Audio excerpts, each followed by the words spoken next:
Welcome back to another episode of the Guitar Power Hour. Today's guest is Micah Morris of The Dirty Few and Fast Eddy.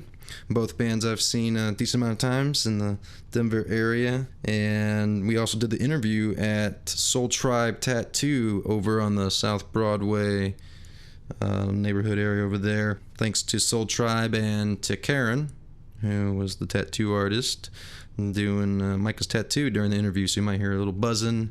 So check it out if you're looking for tattoos. And their website is soultribe.com. And again, it was Karen who was doing the lovely work that day. So we're going to be talking about Micah's process of learning guitar and what he went through from the beginning all the way to where he was really able to take his skills to the stage. Micah Morris, here we go. How old were you when you started playing? I started on bass when I was about 12. I saw School of Rock. Oh yeah. And then I was before that I had played like the flute because I was a weird little nerdy kid that played the flute. You were into Jethro Tull? I was obsessed with Jethro Tull. There you go. It's a good reason. Yeah. And then I saw School of Rock and I really figured I should just start playing an electric instrument, so I started on the bass, and then I joined a little band and when I was like 12, and then it never really worked out, and then I switched to the guitar when I was 13 because I saw my friend playing an electric guitar with all these pedals and stuff, and just getting all the cool sounds that you I was just like, it was just like magic to me. All of a sudden I was like, whoa, that's just really freaking cool. I didn't even think I was going to be able to. When I first held an electric guitar, it just felt like such an honor or something, Yeah. Why the bass in the first place? I don't know. Maybe it's just sort of it seemed a little bit contrary. Like everybody played the guitar, right. So I wanted to play the bass, and then I realized it wasn't the instrument that was really calling to me. In the end, I sometimes feel like you don't get to pick your instrument. Yeah, kind of finds you. It picks you. Right, yeah. Right. So if I had my way, I would have maybe wanted to be a bass player more. But were you planning to do that in a band at first or something? Oh, for sure. My older brothers were always in bands. They had their own band when I was a kid, and I'm 5 years removed from them, so I was never allowed to be in the band. Yeah. And I just was like, well, screw you, I'm gonna start my own bands. Yeah. You could sit and watch, but no, you cannot be in the band. Yeah, exactly. And so I kind of had that envy, and it's that drive. Because of that, it's kind of pushed me even more in the direction of well, screw you, I'm gonna make my own band. Right. Yeah, no, that's good motivation though, right? And that's because you had them there that you thought that. I mean, maybe you would have never felt that way if you didn't, and then you would have never had the drive. Maybe you would have gotten it some other way, but at least in that situation, that was important. The exclusion from things, and people being in a better position or something than me has always been a drive for me. It's like a challenge. Right. Just give me a couple years, I'll catch up, and you'll be asking me for advice. Yeah, absolutely.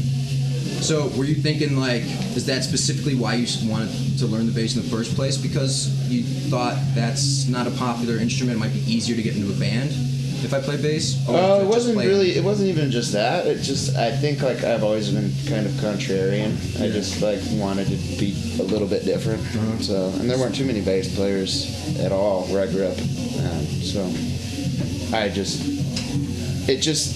I really only played the bass for about a year, and it just instantly slipped into guitar, and it just felt so much more natural for me. And that was in Austin?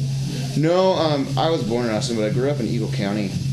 Eagle County, Colorado. Oh, okay. Yeah. So that's kind of mountain area? Yeah, mountain town, a little small. Gotcha. Yeah, way up in the mountains. Interesting. So, there wasn't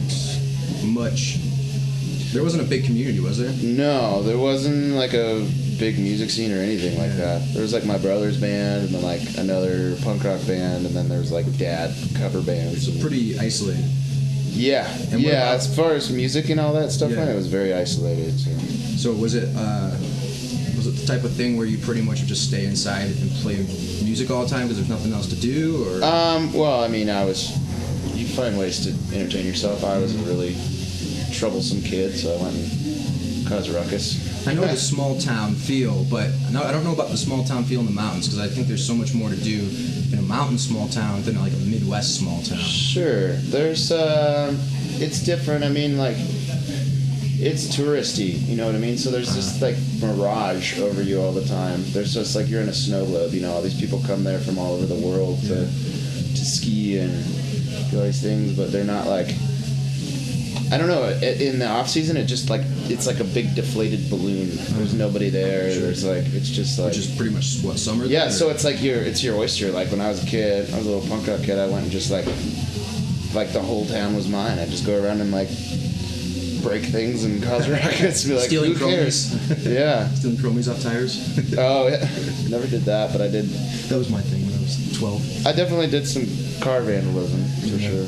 Some bad stuff. I wouldn't recommend it now. So you said you were a punk rock kid, so is that like kind of the first type of music that caught your ear, or was it something else? Yeah, I mean, my older brothers, like, when we were young, they started on punk rock real young, and they kind of spilled it onto me, and I always thought it was really cool. I was like, when I was in 4th grade, I used to ride around skateboarding and listen to the Dead Kennedys, and Nice. that was like really what pulled me into all that. I've always been, I mean, my mom was kind of a hippie rocker chick, raised me on Zeppelin and Hendrix and all that stuff, so that's like awesome. Yeah. kind of a cross between the two, which I guess sort of equates to my style now, like a mix between classic rock and punk rock, rock and roll. So music was always something going on in the household, it sounds like. Oh yeah, absolutely. My dad It's my dad was a very successful musician in Austin in the 70s. He used to, Christopher Cross had him as his piano player for a while. He's played with like Double Trouble, Stevie Ray Vaughan's backing band. I heard that, yeah. Yeah. Cool. That's awesome. Yeah, so my mom was was. a key player. Yeah, he's a keyboard player. Nice. My mom used to be Carole King's production assistant in the 70s too. So. No Carole King. Yeah, she does like You Make Me Feel Like a Natural Woman. Oh, okay. Yeah. Yeah. So it's a very musical family for sure. That's awesome, man. I mean, my second cousin actually on my mom's side is Michael Nesmith from the Monkees. no shit. Yeah. Well, you It's know, like it's interesting. Like, there's so many people that don't grow up in a family like that too. Yeah. And absolutely. It's one of those things that I got to grow up with too, as well. Didn't have any brothers or sisters, at least my age, that played music that I knew, and but it was still around a lot. My dad listened to it all the time. My mom was a pianist and organist, although it was the church music I was not into, but it was still music, constantly being around. Oh, good, yeah. And I think that's something that we just inevitably was going to play a big role in developing our own music skills even before we even started learning music, you know? I'm really impressed by people that don't have any music in their family that are so talented. Like Arj, our drummer in Fast Eddy, and he plays like 5 different instruments. He's a phenomenal musician, and he has no music in any of his immediate family at all. Yeah, because at that point you're just like, you're the odd one out. You've got no, I mean, maybe you got support, but it's not the same kind of support where it's like, if I was a dad and my kid was playing music by bands I love, I'd be like super excited. Of course, you know. But if I didn't really wasn't involved in music or something like that, then I wouldn't really know how to support a kid playing music, you know, except for just good job, which is good. Yeah. But it's different when you have a parent that's maybe really passionate about music. Oh, of course. Or especially plays it. So. Yeah, definitely. I mean, it was everything to my childhood with music. And you said you played flute, so how did that start? I don't know, man. It was weird. I just, like I said, my mom really got me into Jethro Tull, and that was my favorite band in middle school. So is that what inspired the flute from the beginning? Yeah. Okay, cool. Yeah, and it was funny because I never really knew how to read music, even still to this day, but I learned how to play these Jethro Tull sweeping flute lines and stuff, and so I challenged people for their chair in band, and I would win, but then I wouldn't know how to read any of the music. Yeah. So you just listen to the person next to you or something, or? Yeah. I just kind of picked it up, I guess. I pretended to read music for a while. Yeah. Right. Well, I did the same thing with bass and jazz band, so I didn't stick with it because I'm I don't know how to read music. I tried doing it by ear, and it was just I don't think I'm faking this well enough. So I got out, but. And then once you started playing guitar, at what age were you at that point then? 13. 13? Yeah.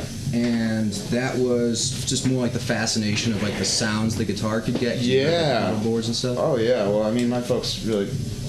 I mean, it sounds sort of cliche, but my folks really brought me up on Stevie Ray, obviously, because they were a big part of the Austin scene in the 70s. Yeah. So that was like, just the sound. It just felt like the way the guitar was supposed to sound. Right. It was just amazing to me. It was magic that you could just plug this stringed instrument in and it can make all these amazing noises, you know.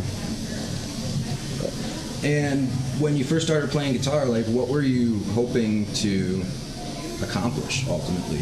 I mean, there's probably more than one thing too, maybe. I mean, I don't know. I think I really wanted to be in bands and performing. Yeah. That was a huge drive that I've always had. So, yeah, I joined a band immediately as soon as I started playing guitar. It was like, we were young, but it was a Metallica cover band. nice. Metallica's what I cut my teeth on too. Yeah. Mostly the Master of Puppets songs. Yeah, I got that too. Yeah.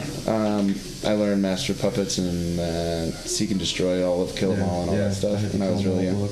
And so that, like, it's a good way to, like, start getting real technical real fast. Absolutely. Which is my next thing I wanted to ask you about is how did you approach learning guitar? I mean, obviously you had some bass experience, so some of that transferred over to the guitar. Yeah. So I don't know, maybe you could talk a little bit about how much bass experience you had that allowed you to pick up the guitar quick, and then just once you start picking up the guitar, where did you start with in terms of learning?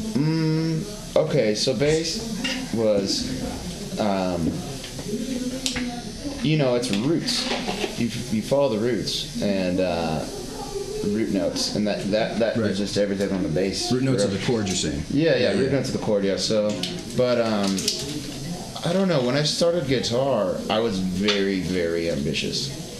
And I wanted to be really, really good because there was this kid that was really good that I was in that band with, and he was always kind of he's just kind of snarky and thought he was the coolest thing in the world. And every time I've been around people like that, I just think of it as like a challenge to just like kind of like I'll show you, buddy. show them up or something, you know. But So you were in a band at that point, yeah, playing bass. yeah, they kicked me out. Well, no, I tried to start in that band playing bass, and then I wound up playing guitar in that band as a rhythm guitar player. So was that like right when you started playing guitar then? Was Yeah, playing that immediately. band? Immediately, Interesting. yeah. So you had that expectation just set right there, like you had to learn how to play. Sink Yeah. or swim sort of thing. Yeah, and they kicked me out, and that was even more motivation. for Another me. challenge. Yeah. Yeah. That's the funny. That's the same thing happened to Kyle, the dude I did one of the first interviews with, and he had that same sort of attitude. He wanted to pick it up more. So maybe the secret is you gotta get kicked out of a band. Yeah, it was. It's like, it's like that death and rebirth thing, you know. Yeah. Ultimately, just don't let it stop you.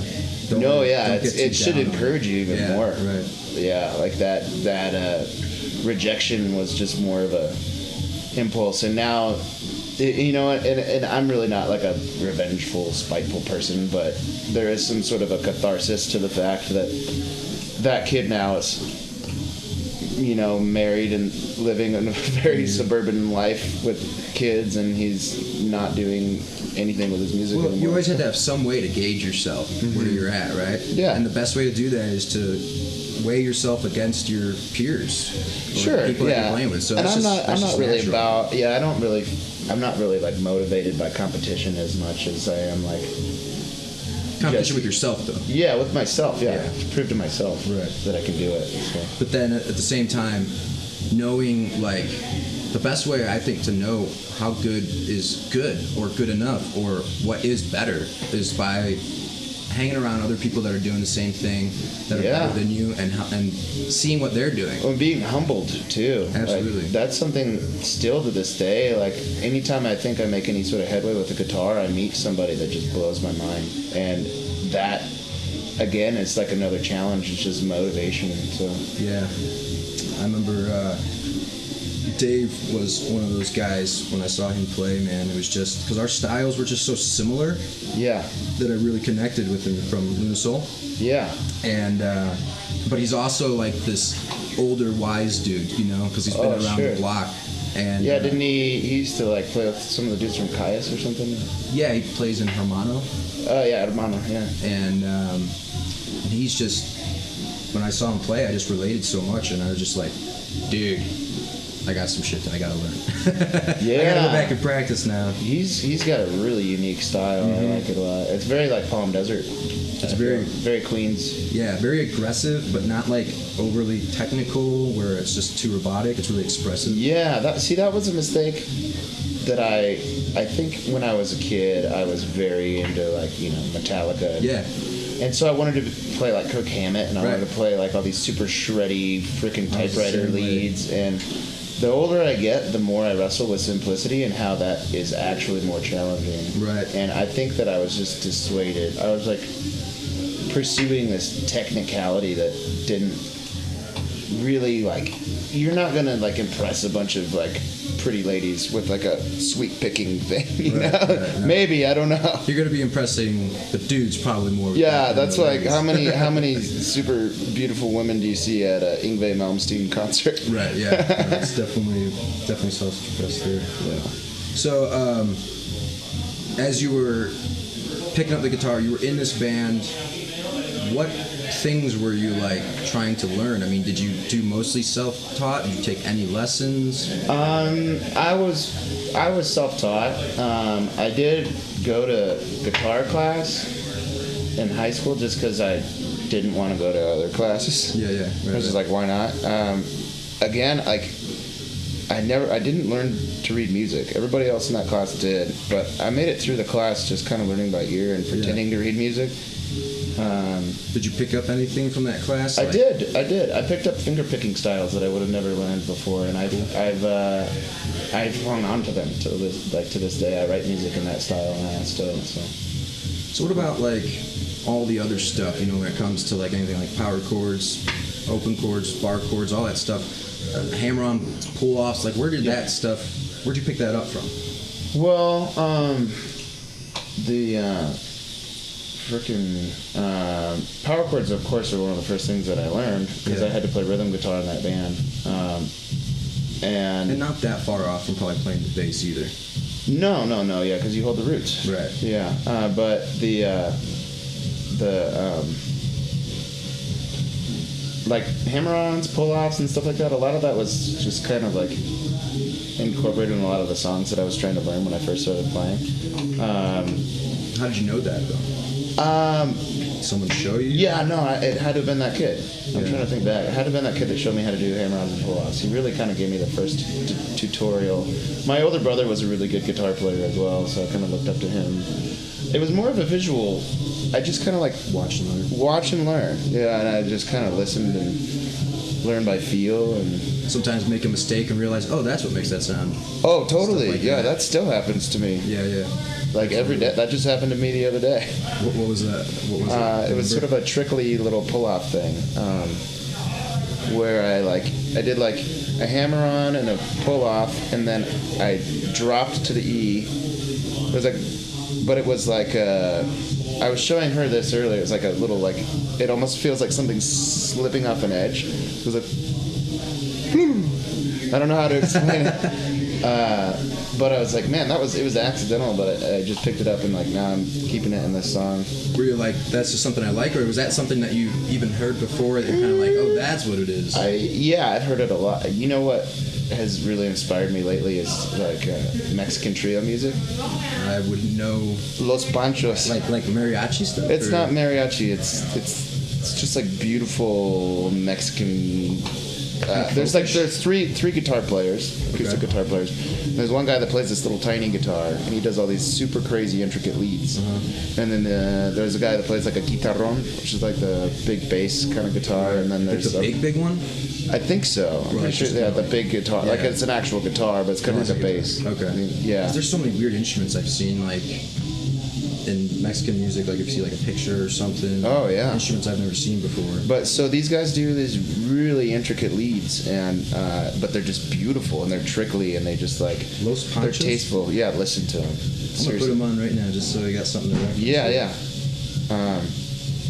And so that's been really motivating me lately with my guitar skills, but like something like you kind of always wrestle between. This is older stuff too, isn't it? Oh, it's really old, yeah. So I'm gonna play a little bit of this. Cool. And then, because you're talking about, music influences now. It's got like Bésame Mucho on there. Does it say that? Sabor a mi. Oh, Sabor a mi. Is that a good one? Yeah. I'll put that one because it's Richard. Oh, I didn't realize you were already doing color there. Little Los Panchos. You seen this one? Si tu me dices ven. That's good. You get an idea of the sound. Yeah. They sing? Yeah.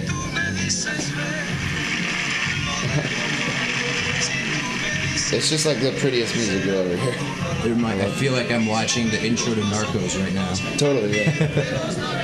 But the guitar is just sensual and it's technical but tasteful. You know what I mean? My nylon string is my favorite guitar to play. Really? Yeah. Cool. Because I just love that real organic, earthy sound to it. Yeah. That's awesome. Cool. Now I'll listen to that more. Yeah, I would say. So then, talking about influences like back then, like what music were you guys playing in that band? Well, okay, so that was my first band was that Metallica cover band, and then when I got kicked out, I started my own band called the Classifieds. It was a punk rock band, just straight punk rock. So were you into punk rock already? Or Like I said, like my brothers were old punk rockers. They had a punk rock band. I really wasn't trying to be in a metal band. I was always wanted to be in a punk rock band. Oh, okay, cool. And then I kind of grew into that. And what kind of punk rock are we talking about? Like Black Flag, LA, stuff? Or? Yeah, my favorite band when I was a kid was the Addicts. Oh, really? Nice. Yeah. I was just talking to a dude last night about that. Oh, really? Yeah. I used to painted my face like Monkey once. Oh, you did? In high school battle of the bands. Oh, cool. Yeah, I met him a couple times. Oh, nice. Yeah. I never got to see them live. I know that they still play. It's the best live show ever. I bet. Go see them. Yeah. I think they played... Did they play Riot Fest or was it Warped Tour or something? They played one of those big fests I thought not long ago. I don't know. They come through a lot. They play with my buddies, Bad English. Oh yeah. You know Gordy, huh? I've not seen them, but I think I might have met one of the dudes. Sure. On the band or something. You'd know if you did. Gordy's very rambunctious. Yeah. So you were talking about when you get frustrated with it, and what sort of things would frustrate you? Like, do you remember some specific instances? I think like I said, sitting down on a guitar and not being able to play anything but the same thing I keep playing every time I sit down on it. Yeah. It just was like this sort of why am I not putting anything else out? And I've never been really good at I just kind of file whatever songs I learn away in my head, and I don't keep a notebook very well. So you've learned a lot of songs by that point. Yeah, I have. Again, we're kind of like that 13 to 16 age range still, probably. Yeah. Yeah, I was learning a bunch of songs, but then I was always, like I said, I was kind of wanted to create my own songs, so I learn a little riff from somebody and then just try to make it my own. So that's interesting then, with the songwriting stuff. Mm-hmm. How long had you been doing that? Was that from day one? Oh, that was from day one. Cool. Yeah, awesome. Yeah, absolutely. So where did that interest even spark from? Well, like I said, my dad was a songwriter, musician, and my older brothers were as well, and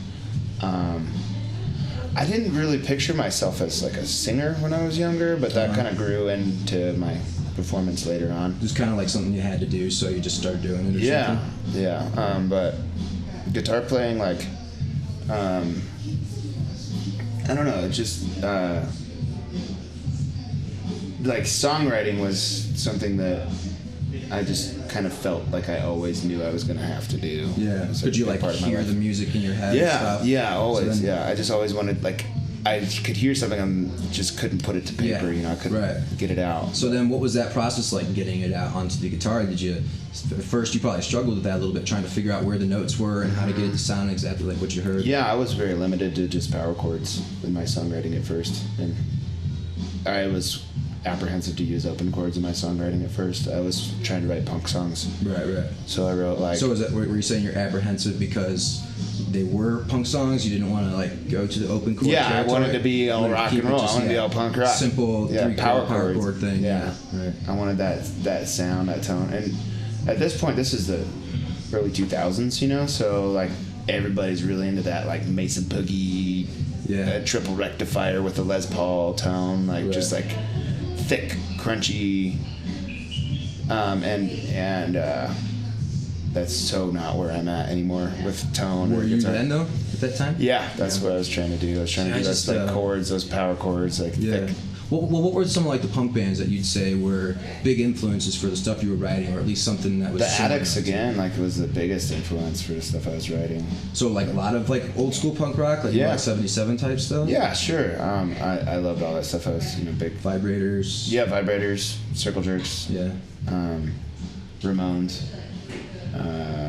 I've always loved like the 77 stuff. I was really into like Johnny Thunders and New York Dolls. Yeah. But I think the thing that really changed it for me with guitar was when I first like started listening to Ron Ashton with the Stooges. Oh, okay. And just hearing like Give Me that Danger. Yeah, isn't that cool? Yeah, it is. But yeah, Ron Ashton was just like this, just raw, dirty guitar, violent energy, and that's like as soon as I felt that, like Now I Want to Be Your Dog, like yeah. It just sounded like you're like, how can you get away with something that dirty? Right. And I wanted to sound like that. And it's like something I've always felt insecure about personally is not doing well at something. Right. I always wanted to do well at whatever I'm doing. And then sometimes doing well doesn't necessarily mean that it sounds like picture perfect, crystal clear, nice and clean, right? Yeah. And like I remember, John Fogerty was definitely not like the cleanest player by choice too, I believe. Oh, for sure. And that one little riff section where it's just Jimmy Page, I think, is it Heartbreaker? Where he's like, oh yeah. It's so sloppy, but it's so awesome. Yeah. Like I love it, and it's like, man, I would have a little trouble like letting myself go like that in the past, and I'm always trying to remind myself to let go of things. Remember that it's about the expression, not the technicality. And the form, the beauty of music is the how loose and real you can make it. It's expression. It's not. Right. How accurate is it to what you're actually feeling? Yeah, it should be a projection of what you're feeling more than anything. Right. I think a little thought's okay, especially in the songwriting process. You're thinking like, I could put this like this or put this here, but ultimately try not to overwhelm it with thoughts. Yeah. And keep it to the feel. Totally. Yeah, and that was a big mistake I made when I was younger, is thinking about things too much. But at the same time, I think maybe you got to go through that stage. Yeah. Too. Yeah. Because you're thinking about how can I do this better? How can I improve? What am I not doing good enough with?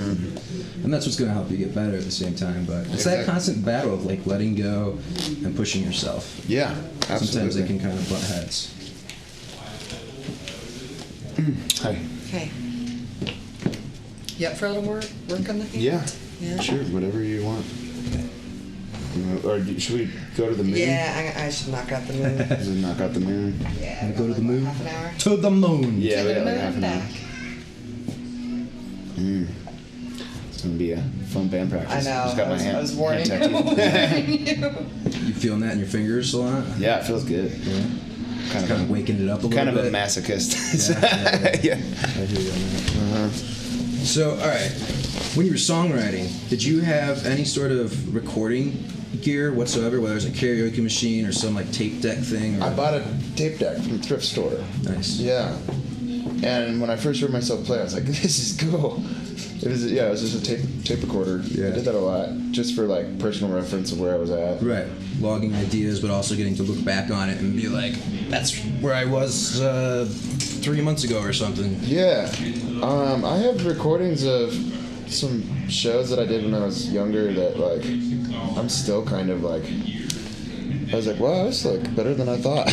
Right, absolutely. So, but that's because cool. You have that you can look back on. Yeah. So that's why one of the things I think is like so cool is to document, whether intentionally or not, document where you're at different places. Yeah, it's cool to be able to look back. Yeah, it's cool to look back. Sometimes I do that all the time now. I record videos of all the little riffs that I write and stuff, and I'll look back through them and I'll find these things and I'll be like, wow, I didn't even remember writing that or doing that, and then it gives me a new perspective on the other things I'm writing or working on.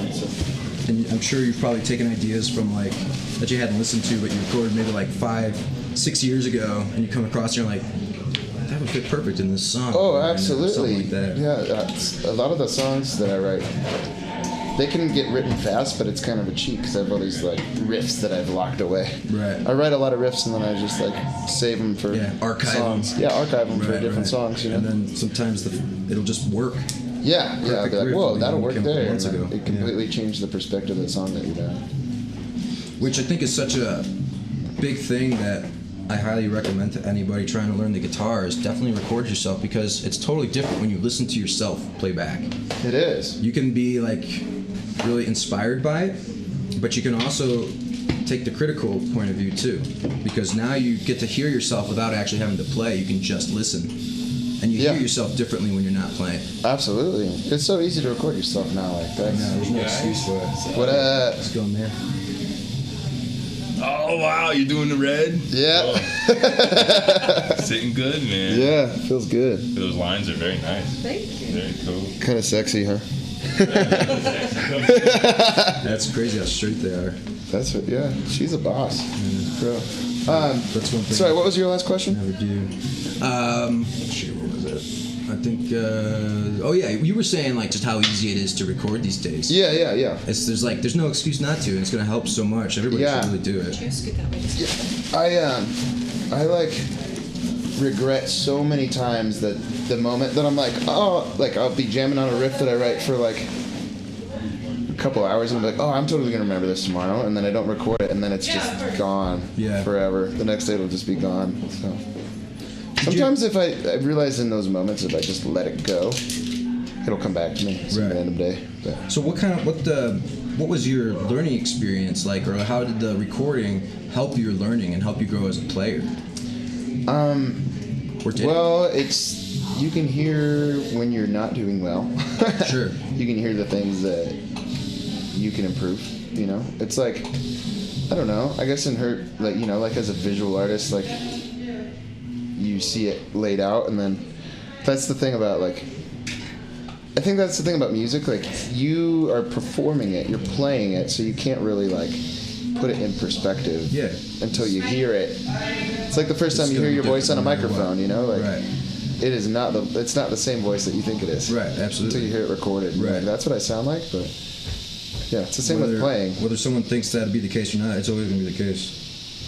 Mm-hmm. So recording is a really cool tool, because now you can like lay down one track and play with different things that can go over it. Mm-hmm. So you get to practice playing with something else. Oh, at the totally. Same time. You can build like you can build like riffs on top of riffs, and then like it's so cool to be able to do it. Yeah. And that right there is just going to help you grow and improve as a guitar player, because it's putting you in a position that you wouldn't be in otherwise. Absolutely. So it challenges you to think. Now, do you have like any like experiences in the past from when you're recording, like particular moments you remember where it's like, I realized something at this point in time? Trying to not make it too specific here. Sure. I don't know. I think like aha moments. You know, one of the aha moments was like when I just heard myself recorded with a band when I was trying to shred on lead, and I was just like, man, that's annoying. Like I'm just doing way too much. Like I need to step it back, and that's. Yeah. But at the time when you were playing, you probably thought it was exactly where it should be, right? Yeah, I mean, I thought I was really cool, and then I got really humbled. Yeah. And I realized that, and like music is just a constant journey, and I realized how much I had to learn. I try to remind myself that every day. So what did you take from that instance? Do you remember?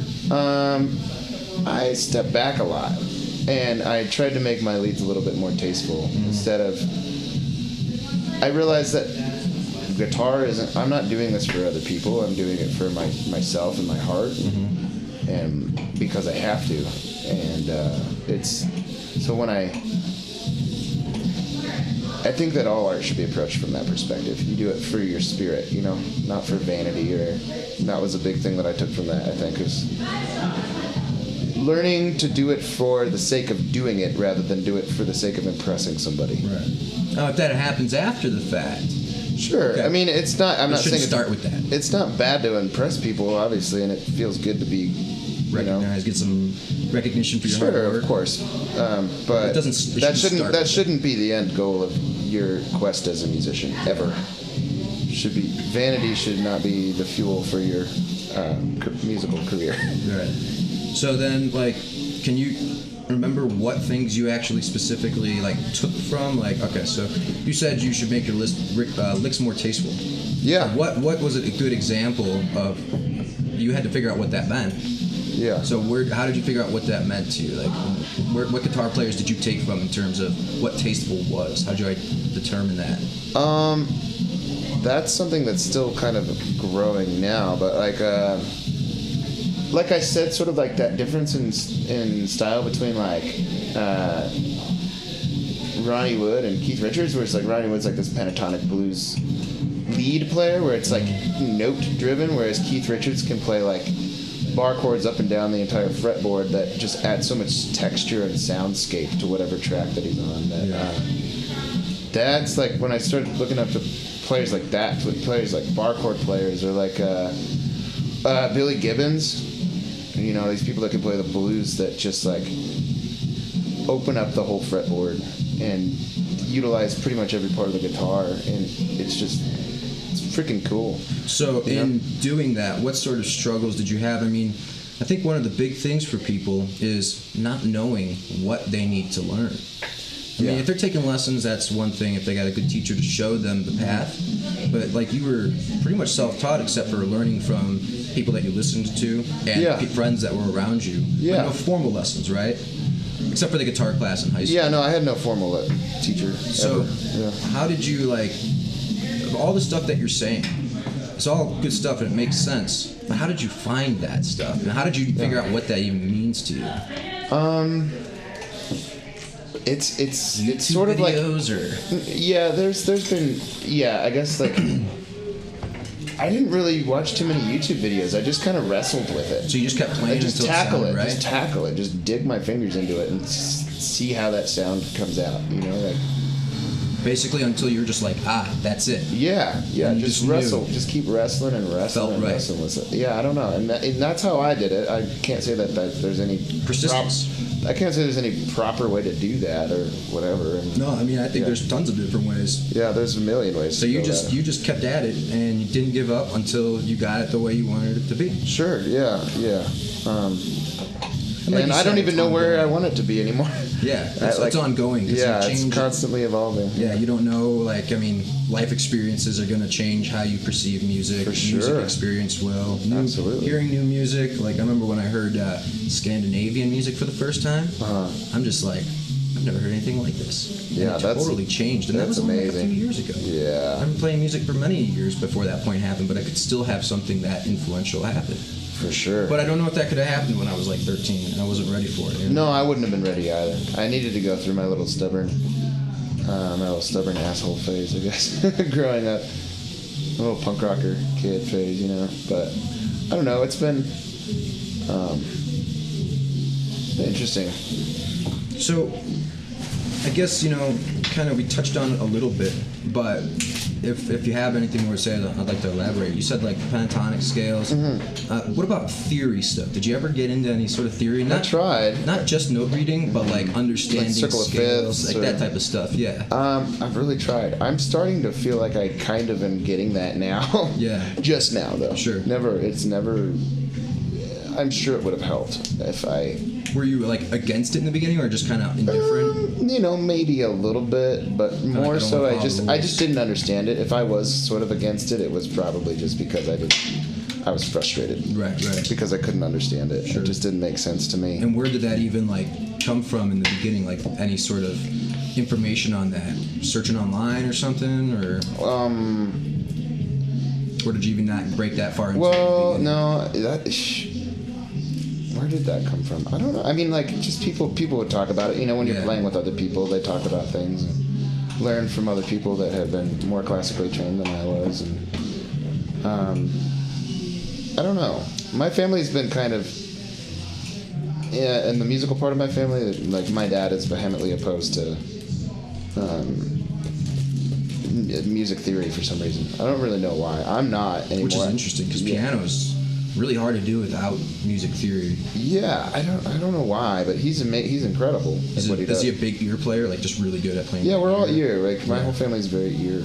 based, I guess you could say. It really is the most applicable way to learn to play an instrument these days. But what you said, you're kind of at getting into the theory stuff now. I mean, was that like very recently, or the past few years, or what? Well, I'm just starting to kind of figure out harmony for the first time, and I think it's just I'm starting to understand the circle of fifths just as it's become relevant to my songwriting. Right. And just the practice, it's sort of almost just like unveiling itself before me rather than me trying to manipulate it and dig in and do a lot of research on it, which I could, but I don't know if it would actually, my brain would work very well with that sort of environment for learning. So well, it's just the way that you describe your learning experience, you're always doing and using whatever is applicable to the moment, it seems. Yeah. If you need a solo, you learn the pentatonic scale. Yeah. Right? If you needed to get that bigger chord sound, you started learning the open chords. Yeah. So now, somehow, and maybe you can say what the connection is. Yeah, it's kind of like you're walking along on a journey, right? And you're like, oh shit, I need a shovel. So right. I better go buy a shovel. I need a fish. I better get a fishing rod. Yeah, exactly. You just but you don't need the fishing rod in the middle of the woods when you're not around a creek. Yeah, I'm not gonna. Yeah, exactly. You just go, and then I feel like it's just sort of been a path that I've embarked on, and things just reveal themselves to me as they come, and then you just got to keep walking, you know. Yeah. Keep going.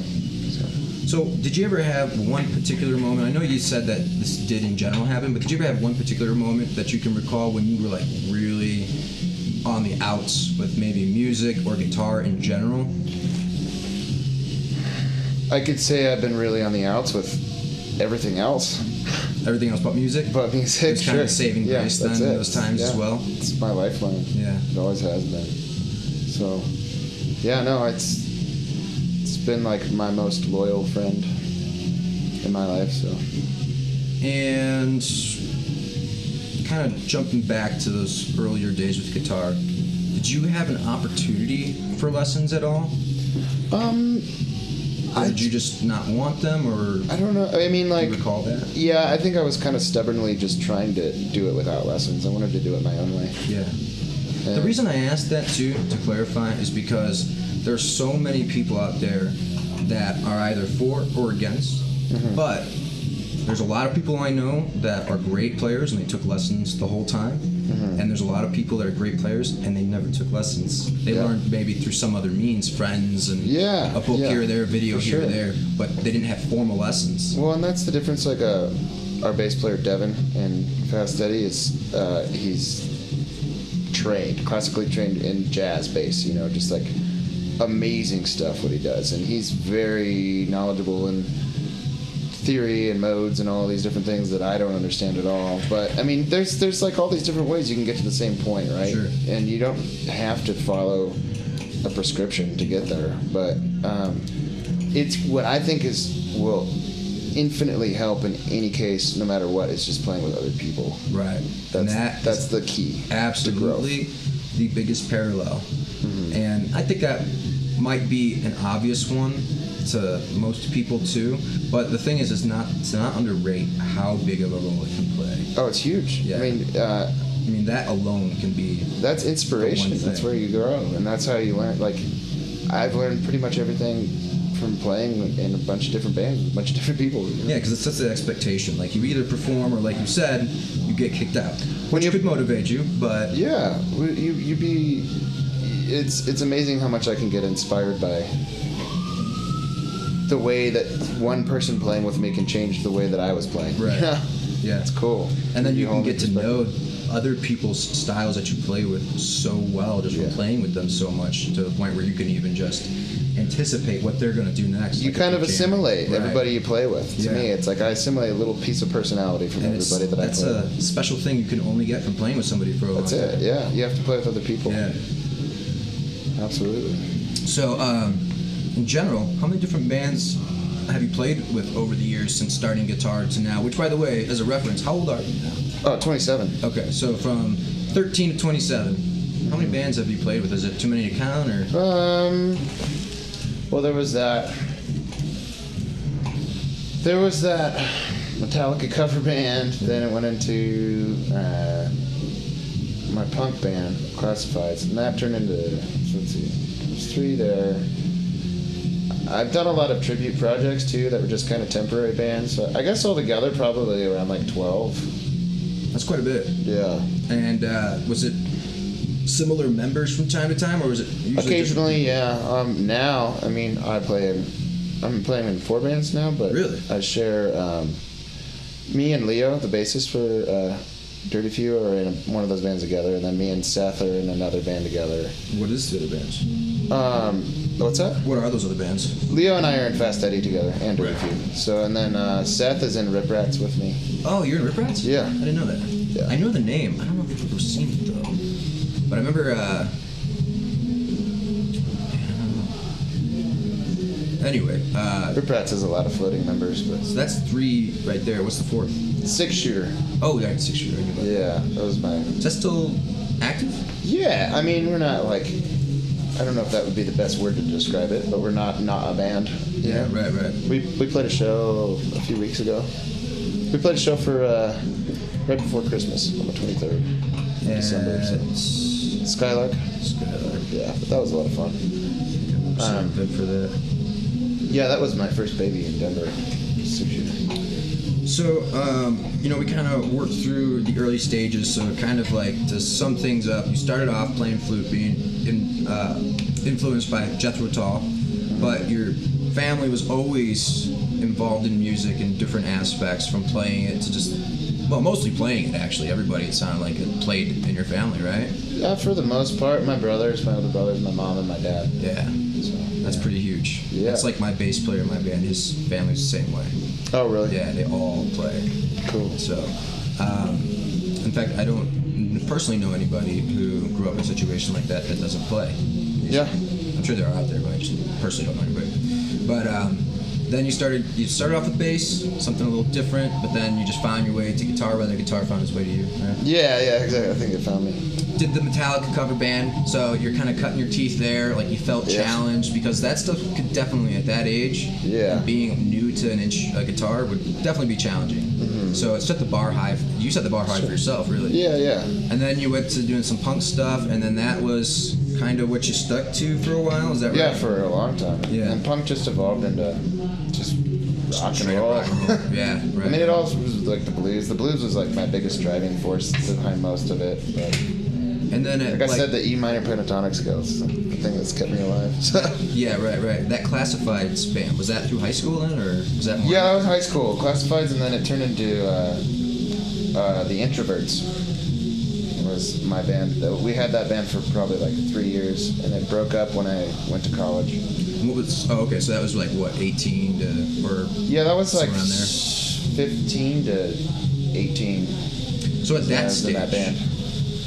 what sort of things did you feel like you improved on a lot, and what do you think was the cause of that? From your, if you're comparing that age to like 13. I was the lead guitar player in that band, and that was. I got better at playing leads. I got better at playing like rock and roll kind of bluesy rock leads. And emulating. I don't really know. I mean, like, I was playing like bluesy classic rock leads in punk rock bands, so that was like kind of weird. I think like I was always trying to sound like Jimmy Page or something. I feel you on that, man. Yeah. So then, what point? I know you talked about hitting that plateau. When was that exactly? Was that around that time? Yeah, they happen a lot. I get those constantly. So, well, I guess the one where you said that you felt like all you were doing was like sticking to that pentatonic scale. And yeah, I'd say probably between like 16 and 17, and I was writing music then, but it kind of felt like I had like reached an end of the road or something. Yeah. So I kind of sat down on a guitar for a couple weeks, and I came back to it, and it was good. Yeah, and you were talking about how you were able to just step away from it and come back, and all of a sudden things started making more sense despite not playing for 2 weeks. Sure, yeah. Which is funny how that works sometimes. It's good to put it down sometimes. Just make sure you get back to it before your calluses fall off. Yeah. And make sure you get back to it before you get too used to life without it.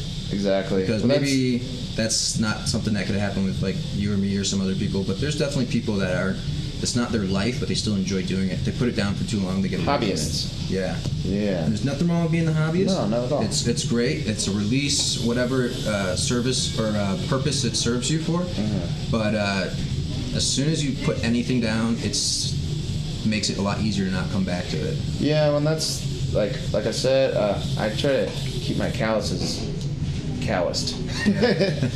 So if they start to get soft, that's like a big sign that I haven't been playing enough guitar.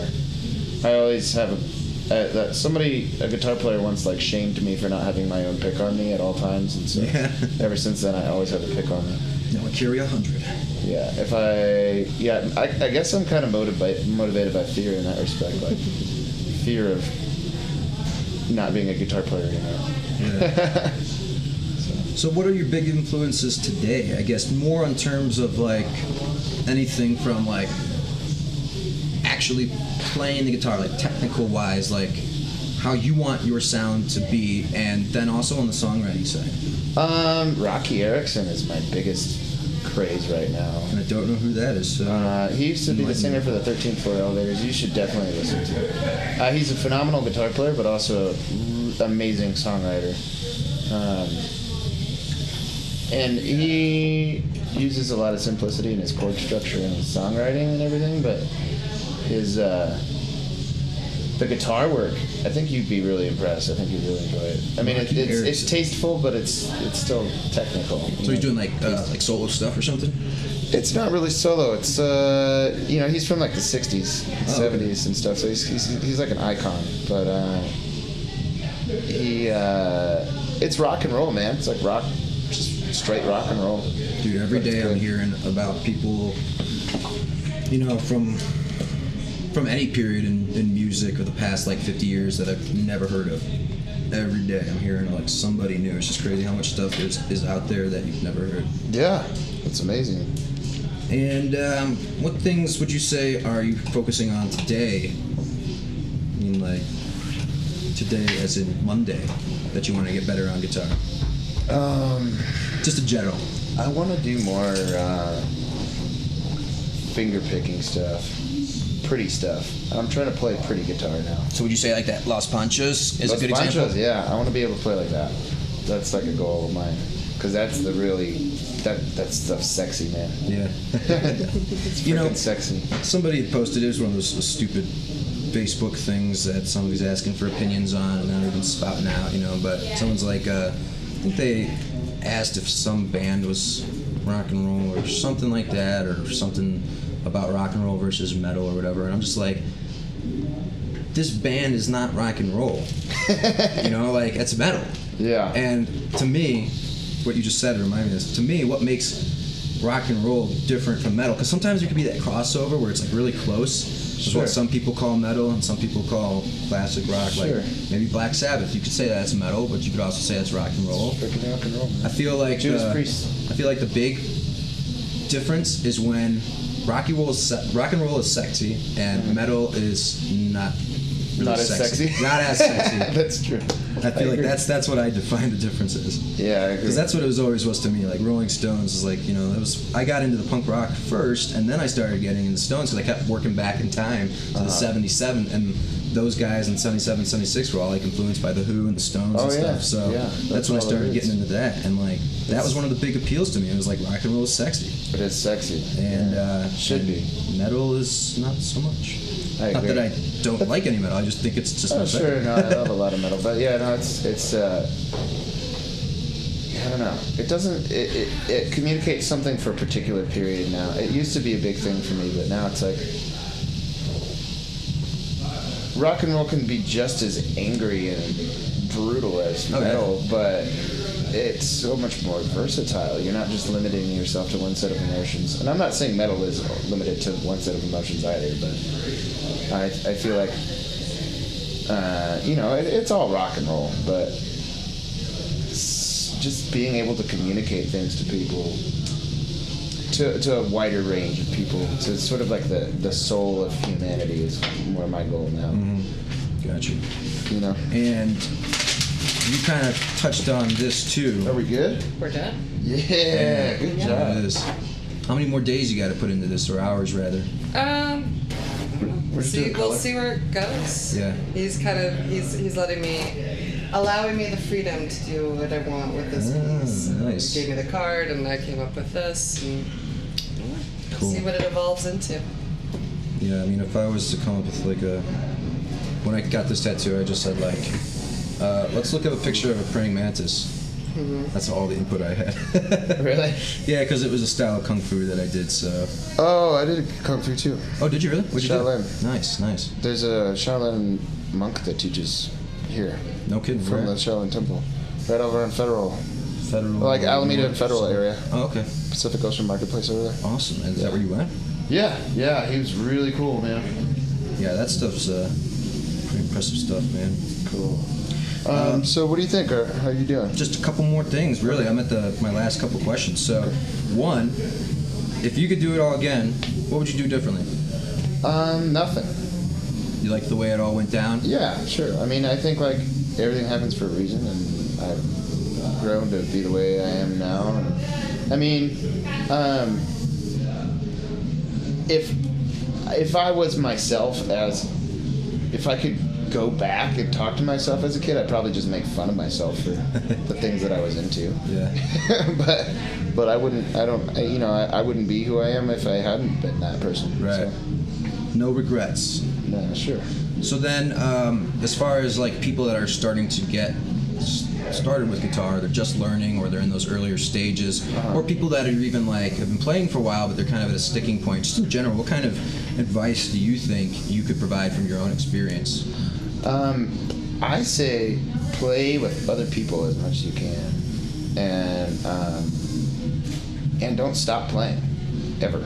You know, if you're not playing, you should just put that bug in your heart, and if you don't have it, just force yourself to do it every day. Yeah. Get at it every day, and then eventually it'll just become part of your life, and you just got to keep going and keep growing, and don't be too confident. Don't be too cocky, because it's always an uphill battle. Yeah, yeah. And if you're too cocky, it's only going to prevent you from progressing. Yeah, exactly. You're gonna sell yourself short.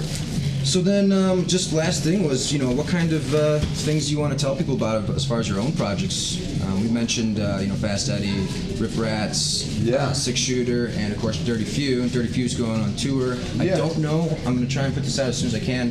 I just don't know because I'm going to be on the road too for the next couple weeks. So I'm going to try and do it. I'm on the road. But that tour is leaving. You're leaving Sunday. Yeah. We're And- going down to play the Down South Showdown in Atlanta with the Heart Attacks and Wildlife and a bunch of other rock and Down roll South bands. Showdown is the festival. The festival in Atlanta. Yeah, and then we're working with Fast Eddy is working with Tuck from the Biters on a new album. He's going to be producing it, and so I'm excited about that. And so there's new projects coming out in the future, new albums, new works. Dirty Few's got a bunch of new material too. So Awesome. just keep your eyes and ears open, I guess. I'm not the. How do they find you? Facebook? Oh, sure. Yeah, Facebook, Spotify. Cool. Yeah, all of that should be on there. So. Cool. And I'll try and put like links in the description. I have no Cool. idea how many people watch these now. Hopefully over time, Sure. get more popular. But look, if you're interested in seeing what Micah is up to, Micah Morris, check out the links in the description. You'll be able to hear the bands he's working with. So thanks for doing this, man. Absolutely, rock and roll. Very baby. insightful, and it was cool doing it in the tattoo parlor. Something a little different. Yeah, it's kind of fun. It's a good idea, though. All right. Thanks, man. Well, that concludes this episode of the Guitar Power Hour with Micah Morris. Once again from the Dirty Few, Fast Eddy, 6-Shooter, and RipRats. Man, he's just a killer guitar player, and he gets it done. So once again, thanks to Soul Tribe Tattoo and Piercing Parlor on South Broadway in Denver. And we will catch you on the next episode. Thanks for listening.